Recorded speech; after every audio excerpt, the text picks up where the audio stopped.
आज मुंबईमधील छत्रपती शिवाजी महाराज टर्मिनस पासून ते टाइम्स ऑफ इंडियाच्या परिसराला जोडणारा हा पूल जो आहे तो कोसळला आणि याची माहिती आपण घेऊया।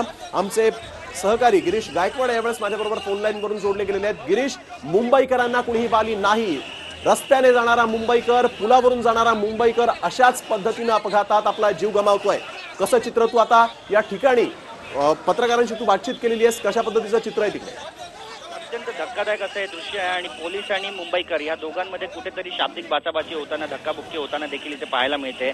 स्नेहिल, अत्यंत धक्कादायक अशी ही दृश्य आहेत।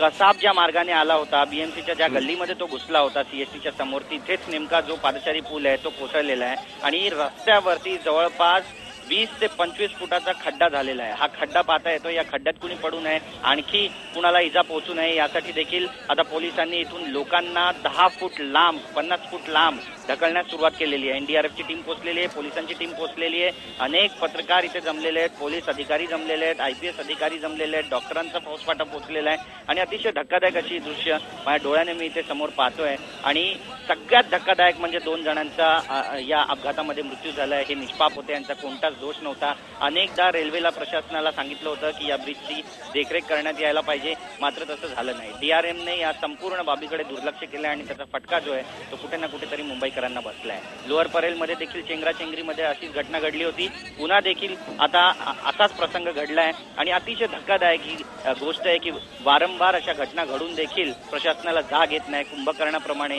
हे प्रशासन झोपलेलं आहे आणि त्याचा फटका मुंबईकरांना बसतोय। सीएसटीचं इतकं महत्वाचं हे स्थानक आहे, 33 ते 35 लाख प्रवासी रोज इथून खोपोली ते सीएसटी प्रवास करतात, जीवाचं रान करतात, उंदराप्रमाणे शर्यत सुरू असते, मात्र त्या प्रवाशांना रेल्वेचं तिकीट काढून देखील सोयी सुविधा उपलब्ध करून दिल्या जात नाही। ही खरं तर खूप मोठी मुंबईची शोकांतिका आहे। याबद्दल डीआरएमने गिरीशकडे आपण दृश्यांमध्ये बघतोय, एका या ठिकाणी दृश्य जी आहेत ती आपण बघतोय। थोडं तुम्हाला थांबवतो आणि पुन्हा एकदा आपण प्रेक्षकांना दाखवूया ही 3 दृश्य तुम्ही बघताय। शिवसेनेचे खासदार अरविंद सावंत यावेळेस आपल्या बरोबर फोन लाईन वरून जोडले गेलेले आहेत। अरविंद सावंतजी, 2 जणांचा मृत्यू झालाय, पुन्हा एकदा मुंबईमधल्या इतक्या महत्त्वाच्या ठिकाणी असणाऱ्या पुलाचा स्लॅब कोसळला, जबाबदार कोण सर? आता मी अगोदर बघितल्याशिवाय बोलणार नाही। मी आता स्वतः त्या स्पॉटवर चाललेलो आहे। जबाबदार कोण एकदम एका मिनिटात अरेव्ह नाही होता येतो कुठल्याही निर्णय। आपण पाहायला तर पाहिजे काय झालं ते। मी खाते शिकतो प्रत्यक्ष पाणी गेलं। मी तुम्हाला थोडक्यात सांगतो टाइम्स ऑफ इंडियाची जी इमारत आहे त्या इमारतीजवळ असणारा मला कळला तो ते लोकेशन मला कळलेलं आहे। पुलावरून जाण्याचा कधी योग आला नाही, ते का घडलं ते जाऊन पाहिल्याशिवाय कळणार नाही। तुम्हाला काही तिकडची माहिती आतापर्यंत तुमच्यापर्यंत आलेली आहे का? तुम्हाला मला एवढंच कळलं अपघात झाला म्हटल्यावर मी ताबडतोब निघालेलो आहे। मी रस्त्यामध्ये आहे आता आणि माझ्याकडे काही ताबडतोब दृश्य पाहता नाही आले। मी तिथे जाऊन पाहिन आणि मग नंतर बोलेन। अगदी धन्यवाद अरविंद सावंतजी, तुम्ही टीव्ही 9 वर ही प्रतिक्रिया दिली त्याबद्दल आपण बघितलं। अरविंद सावंत खासदार आहेत आणि त्यांनी म्हटलंय की मी अजून तिकडे पोहोचलेलो नाहीये, तिकडे पोहोचल्याशिवाय मी बोलू शकत नाही असं त्यांनी म्हटलेलं आहे आणि आता लगेचच कोणालाही जबाबदार ठरवू शकत नाही असं देखील अरविंद सावंत म्हणतायत। आणि या ठिकाणची ही दृश्य पाहिल्यानंतर आज तुमच्या मनात जो प्रश्न आहे की नेमकं जबाबदार कोण, आणि माझ्या मनात जो प्रश्न आहे तो मात्र त्याचं उत्तर अरविंद सावंत यांना देता आलेलं नाहीये। 2 जणांचा मृत्यू झालेला आहे, 12 लोक जखमी झालेले आहेत। मुंबईकरांना वाली आहे की नाही असा प्रश्न उपस्थित होतोय। मोठ्या प्रमाणात मुंबईकर कर भरतो, परंतु जीविताची हमी त्याला कोणीही देऊ शकत नाही, कुठलाही सत्ताधारी देऊ शकत नाही असं म्हटलं तर या ठिकाणी चुकीचं ठरणार नाही। आपण बघतोय की मुंबईमधल्या अत्यंत महत्त्वाच्या ठिकाणी असणारा हा पूल जो आहे त्या पुलाचा स्लॅब कोसळला आणि 2 लोकांचा मृत्यू झालेला आहे, तर 12 लोक जखमी झालेले आहेत। जखमी जे आहेत त्यांच्यावर जीटी हॉस्पिटलमध्ये उपचार सुरू आहेत आणि मृतांचा आकडा वाढू शकतो अशी शक्यता या ठिकाणी वर्तवण्यात येते। छत्रपती शिवाजी महाराज टर्मिनस जवळ असणारा हा पूल जो प्लॅटफॉर्म क्रमांक 1 ला जोडतो तोच पूल जो आहे दुर्घटनाग्रस्त झालाय आणि या ठिकाणाहून प्रवास करणारे, या ठिकाणाहून जाणारे लोक जे आहेत ते जखमी झालेले आहेत। ट्रॅफिक जी आहे ती या ठिकाणी मोठ्या प्रमाणात लागलेली आहे, कारण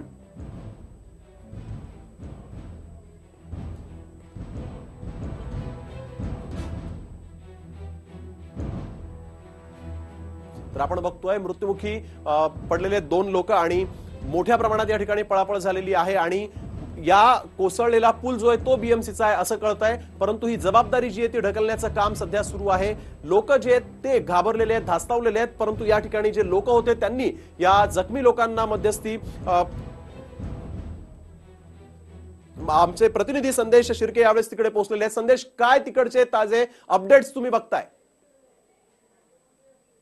मुंबई छत्रपती शिवाजी महाराज टर्मिनसच्या बाहेरचा हा जो ब्रिज आपण पाहू शकता, या ब्रिजचा हा जो पूर्ण स्लॅब आहे, हा पूर्ण स्लॅब कोसळलेला आहे.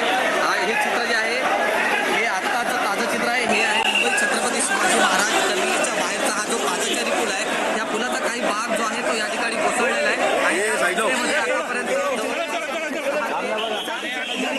झालेले आहेत.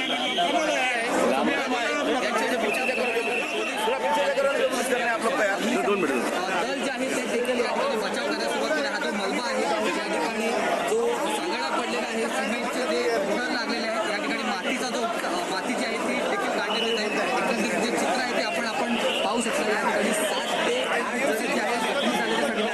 साधारणतः अर्ध्या तासापूर्वी हा प्रकार हा घडल्याची जी बाब आहे ती समोर आलेली आहे आणि या घटनेमध्ये 7 ते 8 जण आतापर्यंत जखमी झाल्याची माहिती जी आहे समोर आलेली आहे. या संदर्भामध्ये अधिकृत अजून पुष्टता कोणी केलेली नाही आहे, मात्र 7 ते 8 जण या ठिकाणी गंभीर जखमी झाल्याचं सांगण्यात येत आहे.